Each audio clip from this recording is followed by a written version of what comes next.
Well, Dave, how's that tractor running for you? Well, I got to tell you, Roger, the power of this tractor has been just phenomenal, and the cab visibility has been really good too. And I really like that new cab suspension. But you know, there's a couple questions I do have for you.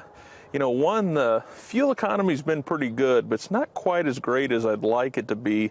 And maybe that's because I don't know whether I need to be throttling back, upshifting, giving it more throttle, and downshifting.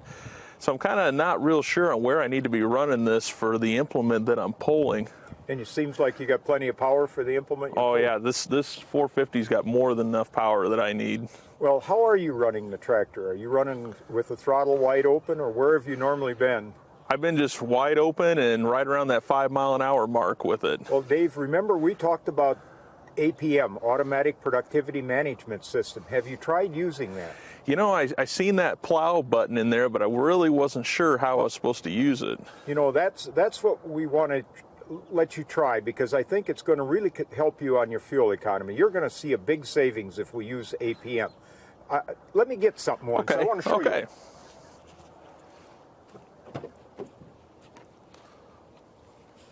I just so happen to have a pad here that would be the same pad that you've got in the tractor, and this is, everything sits the same. Oh yeah, I see that plow button there. There's that plow button.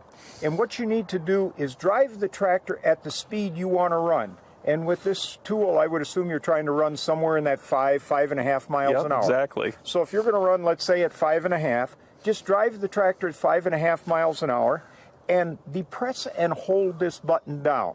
Hold it until it beeps, okay? Okay. Then take your hand off of it and then hit it again. Okay. Now your throttle is no longer a throttle, but it becomes a propulsion lever. And the tractor will go to the speed that you set it at. And the tractor will automatically upshift, downshift. The engine RPMs will come down or go up as needed.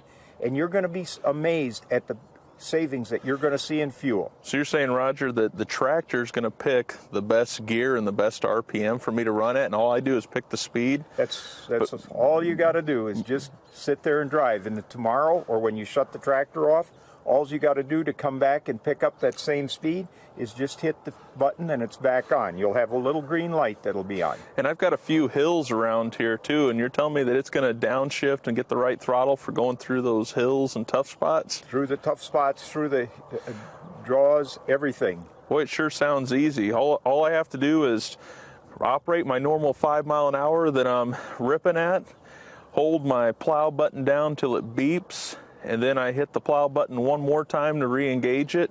Then my throttle lever just becomes a propulsion handle.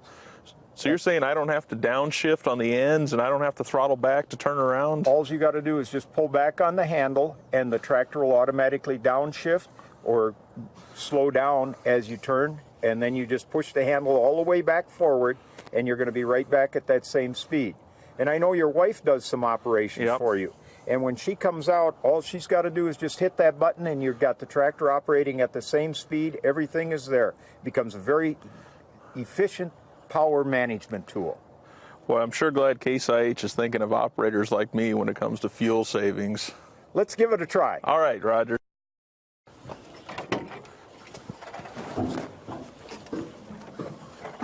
Show me how you've been running this tractor, Dave. I'm curious as to how it's been performing for you. All right, Roger, let me go ahead and show you how I've been running it here.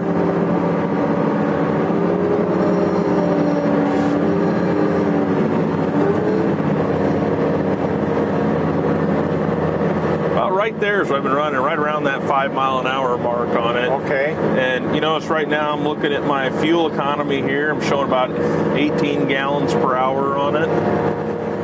So what do I need to do to get some better fuel savings? Okay, remember we were going to use APM, so just depress and hold the plow button. Okay. Just hold it down until it beeps. Okay, now you can release it. Now go ahead and hit it again. Okay. Okay, now you just activated APM. Yeah, and I see I'm running my same speed that I was running before. I heard the tractor upshift and throttle back.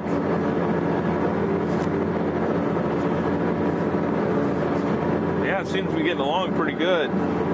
And look at my fuel economy dropping down too. It's dropping pretty fast Yeah, here. here comes your fuel economy as the tractor settled in. See, you're down to 13, 14 gallons now. Yeah. Well, I tell you, Roger, the fuel economy is pretty good because we're going through some pretty good sized hills in here, and I can feel the tractor, pulling down and downshifting and upshifting. But it seems like it's shifting a little bit aggressive there on me. Is there anything we can do to adjust that aggressiveness of that shift?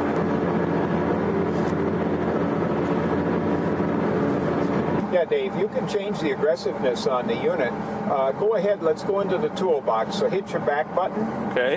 And then hit toolbox. All right. And then when you hit toolbox, go into tractor. So hit this over arrow. Okay. And hit tractor.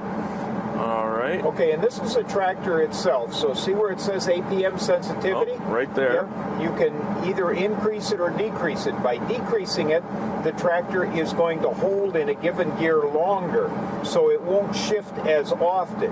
If Okay. you go back up to like 100%, it's going to be more responsive, more reactive, but it'll shift a lot quicker. So you may want to set it at about a 70, 75% area. Seems to work very well on these tractors. Okay. And that's all there is to setting it. You go back to your run screen, and you're ready to go again. All right. Thanks, Roger.